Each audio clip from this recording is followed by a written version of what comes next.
ايه هو السي ار او او الكونفرجن ريت اوبتمايزيشن؟ اللي في موقع بيرانك كويس لكن مفيش عملاء بيجوا منه. الفيديو ده ان شاء الله هنناقش في الموضوع ده بشكل كويس، وكذلك هنذكر مثالين على مواقع انا اشتغلت عليهم وان ليه ده نجح وده ما نجحش، على الرغم من الترافيك في اللي ما نجحش اقوى بكتير جدا من اللي نجح. تخيل معايا موقعين او براندين في نفس النيتش تقريبا، وهو النيتش التعليمي. باك لينكس قديمه، مجلات علميه كبيره وليها اثوريتي كبيره عامله له منشنز، اوثوريتي عاليه جدا. الاداء في محركات البحث اقوى ب 200% من الموقع الثاني، على الرغم من ان ده الحصان اللي المفروض يكسب، الا ان ده مش اللي حصل. الموقع الثاني الترافيك اقل، اوثوريتي اضعف، نيو دومين، وفي بدايه شغلنا عليه قعدنا نشيل صفحات كتيره جدا وحاولنا حاجات كتير فيه كانت فري الى بايد. الترافيك نزل فعلا، ولكن النتيجه بعد شهور ان الموقع الاضعف حقق التارجت السنوي بتاع العملاء المؤهلين بعد 3 شهور بس، وبعد شهر من اللانش. وبناء عليه صاحب البيزنس قرر يوقف البيد ادز لان الاس يو بقى بالنسبه له ارخص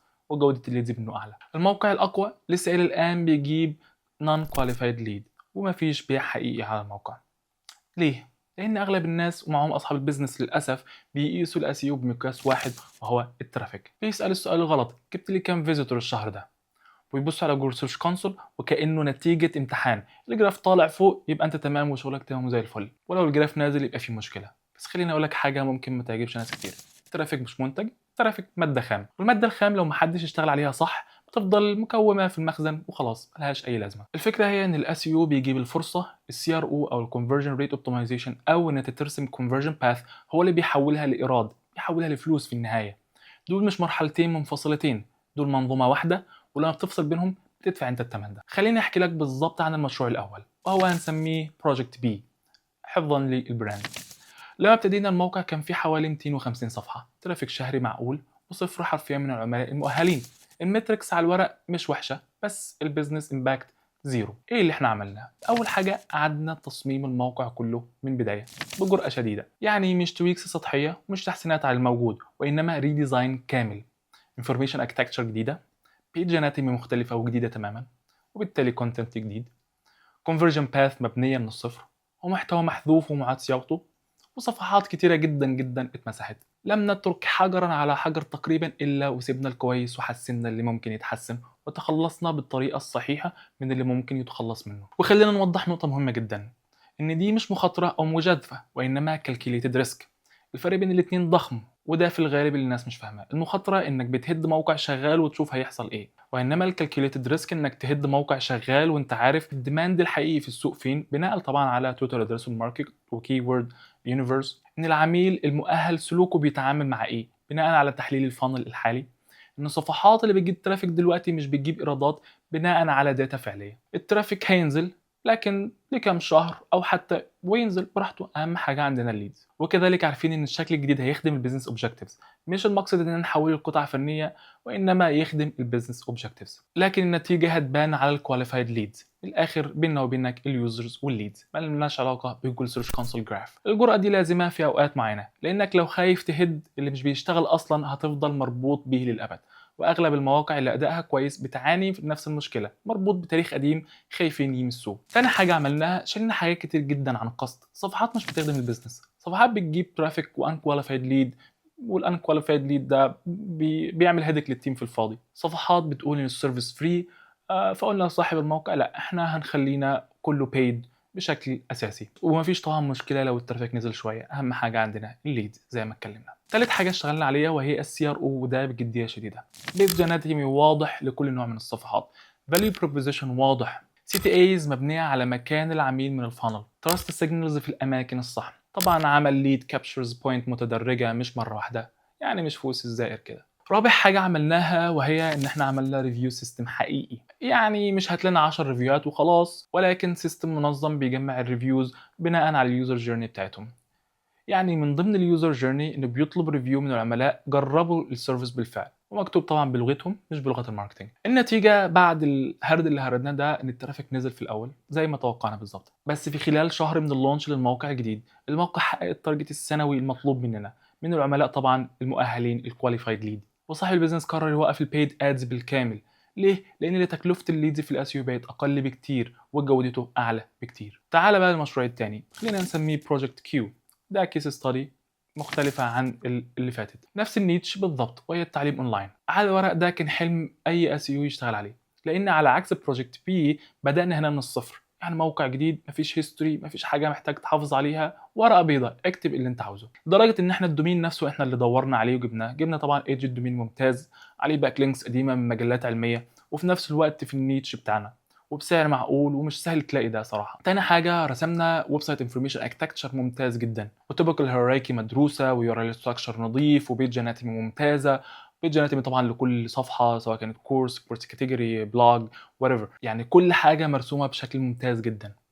طبعا معمول كيورد يونيفرس مبني على توتال ادريسبل ماركت، وطبعا التركيز على البوتوم اوف ذا فانل والميدل اوف ذا فانل بشكل اساسي، وعمل انترنال لينكينج ستراكشر مرسوم بشكل ممتاز جدا عشان طبعا ينقل الاثوريتي فلو، وعمل تكنيكال اس يو فاونديشن ممتاز، سكيما واندكسيشن كنترول وبرفورمانس، كل حاجه كانت معموله بشكل ممتاز جدا بس على الورق. يعني حرفيا بلو برينتس متكامله جدا، واي حاجه يتمناها الاس يو موجوده بشكل ممتاز جدا. كنت متحمس جدا وانا شغال على البروجكت ده، وقلت الموقع ده هيطير وهيدومينيت المجال بشكل سريع جدا. لكن اللي حصل ان المبرمج ما عملش التفاصيل المتعلقه بالسي ار او بشكل كويس، والكونفرجن باث ما اتعملش بالشكل المظبوط. صاحب البيزنس شاف التفاصيل دي وقال مش مهمه دلوقتي، وخلاص خلينا بس الاول نرانك بشكل كويس. وكمان قلنا له السوشيال بروف وريفيو سيستم طنش. عناصر تانية حطيناها في الحسبان زي البرايسنج، محتاجين نعمل برايسنج بطريقه معينه بناء على تحليل السوق، ده برضه ما تنفذش واتعمل اللي في الدماغ.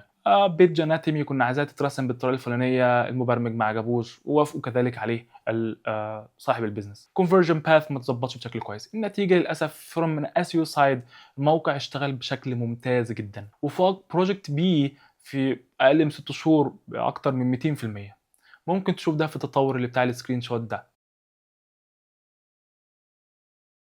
يعني من 0 زيارات ل 13500 زيارة، ومن 0 امبريشن لحوالي مليون امبريشن في الشهر، وده في 6 شهور فقط، من غير حتى ما نشتغل باك لينكس ولا نشتغل على اي حاجه غير الاس يو والكونتنت بس، وكمان بشغل شهري متواضع جدا جدا، وممكن يكون اقل بنسبه كبيره جدا من الموقع التاني. يعني رانكينج ممتازه، سايتيشنز ممتازه جدا، ده بيساعد طبعا في الاي سيرش، بس الليدز اللي بتيجي كلها انكواليفايد وكمان ضعيفه جدا. هم بالمناسبه مستهدفين المتحدثين باللغه الانجليزيه في البلاد الغنيه زي امريكا وكندا وكده، اللي بيجي كان بتوع الهند وبنجلاديش. رغم ان بروجكت كيو كان عنده بوتنشال اكبر بكتير جدا جدا، لاننا عاملين كل حاجه صح تقريبا الا الجزئيه دي وهي السي ار او. السي ار او ما تنفذش بالشكل الصح، وبالتالي بتجيب ناس ما بتعرفش تبيع لهم. بروجكت كيو كان عنده كل الشروط المثاليه، دومين مختار بعنايه، باك لينكس حقيقيه وقديمه ومن حاجات ممتازه جدا، استراتيجي مرسومه بالكامل، اركتكتشر نظيفه من اليوم صفر، بلو برينتس واضحه، ومع كده خسر. ليه؟ لأن الأسيو استراتيجي مش حلقات متفرقة، وإنما سلسلة مترابطة. لو حلقة واحدة بس من السلسلة دي اتكسرت، خصوصا لو الحلقة اللي بتحول الزائر لعميل هي اللي اتكسرت، السلسلة كلها بتفقد قيمتها. الترافيك بدون سي ار او هي أرقام في الداشبورد وجراف جميل على جوجل سيرش كونسول، لكن الترافيك مع سي ار او قوي بيعني جروث حقيقي. وده الدرس اللي اغلب الفاوندرز بيتعلموه بعد فوات الاوان. المشكله مش دايما في الاستراتيجيه وانما في تنفيذها، المشكله مش في البلان وانما في تنفيذها، وان احنا نتابع البلان دي ونتاكد ان هي اتنفذت بشكل صحيح. اللي شغال على الاورجانيك جروث او الاس يو ممكن يديك افضل بلو برنت، بس لو التيم الداخلي ما نفذش الامر ده او صاحب القرار شاف ان هي حاجه مش مهمه، البلو برنت ده يتحول الى بي دي اف موجود في الدرج، ملوش اي قيمه وملوش اي اثر على الواقع. طيب لو عايز تشتغل على السي ار او الكونفرجن باث صح، تبدا منين بالظبط؟ اول حاجه لازم يكون في فاليو بروبوزيشن او ميزه تنافسيه واضحه في الموقع وفي جميع الصفحات في الموقع. يعني لو الزائر دخل المفروض يفهم في ثانيتين كده ان انت حد مميز، وان انت بتربط الخدمه بتاعتك بالبينز اللي عنده. لازم يكون في سي تي ايز او كول تو اكشنز مبنيه في المكان الصح للعميل فيه في الفانل. يعني لو صفحه توب اوف فانل مش المفروض تبعتها على اشتري يلا دلوقتي، وانما ممكن تبعته على صفحه ميدل اوف ذا فانل، والصفحه دي توديها للبوتtom اوف ذا فانل. لازم كل صفحه تعرف هي بتخدم مين وايه البينز الموجوده جواه، وبالتالي تعالج البينز دي وتبين له ان انت اللي معاك الحل. لازم يكون في تراست سيجنالز في الاماكن الصح، ريفيوز حقيقيه، شهادات، كيس ستاديز، لوجوز للعملاء، ارقام ملموسه، مش بس اللي في الفوتر ومدفونه ومفيش حد شايفها. لازم يكون في اناتومي واضحه او تشريح واضح للصفحه، حط سي تي اي بعد سكشن معين هو عارف هو بيعمل ايه في المكان ده. طبعا كل ده المفروض يتم الاتفاق عليه قبل التنفيذ، وبعد كده طبعا بيكون في كواليتي اشورنس بعد التنفيذ والتاكد ان كل حاجه تم بشكل صحيح. خامس حاجه ممكن تعملها وهي تسهيل التواصل على العميل، يعني بلاش تدور على وسائل التواصل، والافضل تنوع منها. قلل من شكل الفورم، زراير للتواصل في كل حته، يعني اول ما العميل ياخد قرار ان طب ما تعالى نشوف الناس دي بتقول ايه، يلاقي سهل جدا ان هو يوصل ليك، مش يقعد يدور عليك. ممكن زر واتساب، ممكن تحط وسائل التواصل الاسهل للعميل المستهدف. ممكن بعض الناس بيكون لها CMS مثلا، فلو في فورم قصره، لو في خطوات كتير قللها، لو مفيش CTAs ضيف، لو مفيش طريق للتواصل سهله ومتنوعه ضيف، وهكذا. يعني اهم حاجه تنوع من الحاجات دي بشكل كويس. سادس حاجه، انت محتاج تتارجت العميل بتاعك بالظبط، يعني تعمل كواليفاينج، انك مش عايز اي ليد، انت عايز الليد المؤهل. الصفحه لازم تقول بوضوح الخدمه دي لمين ومش لمين، لان لو جاب لك ليدز غير مؤهله بيكلفك وقت في التيم، وفي النهايه يعني بيلوث الداتا عندك في الفاضي وبيعمل نويز في التيم وخلاص. يعني سابع حاجه المفروض تعملها، تعمل ريفيو سيستم منظم، ويكون في اونرشيب واضح للامر ده، يعني جزء من اليوزر جيرني عندك. يعني زي ما في حد بيتواصل مع العميل او بيرد عليه، يكون في حد بيكولكت الريفيوز من العميل بشكل كويس، ويكون مربوط KPIs بالموضوع ده. وحاول تخلي الريفيو ما يكونش كلام عام اللي هو والله ناس كويسه وبتاع، لا، خلي الكلام على الخدمه وتفاصيلها والتجربه اللي مر بيها بالتفصيل. اللي انا عايز اقوله في النهايه ان الSEO بيجيب فرصه، لكن الCRO او الكونفرجن ريت اوبتمايزيشن او رسم الكونفرجن باث بيحدد كام منها يتحول لفلوس او ريفينيو في النهايه. انا كده خلصت، وعندي سؤال لحضرتك. لو بصيت على موقعك دلوقتي من غير ما تغير اي حاجه في الSEO او في الCRO، هل انت شايف ان الCRO او الكونفرجن ريت اوبتمايزيشن مظبوط؟ والسؤال الاهم، هل بتقيس شغل الSEO او التسويق عندك بمجرد الترافيك والانجيجمنت، ولا رابطها بالليدز المؤهله اللي فعلا بيشتروا؟ شاركنا رايك في التعليقات، واشوفكم في فيديو جديد ان شاء الله. السلام عليكم.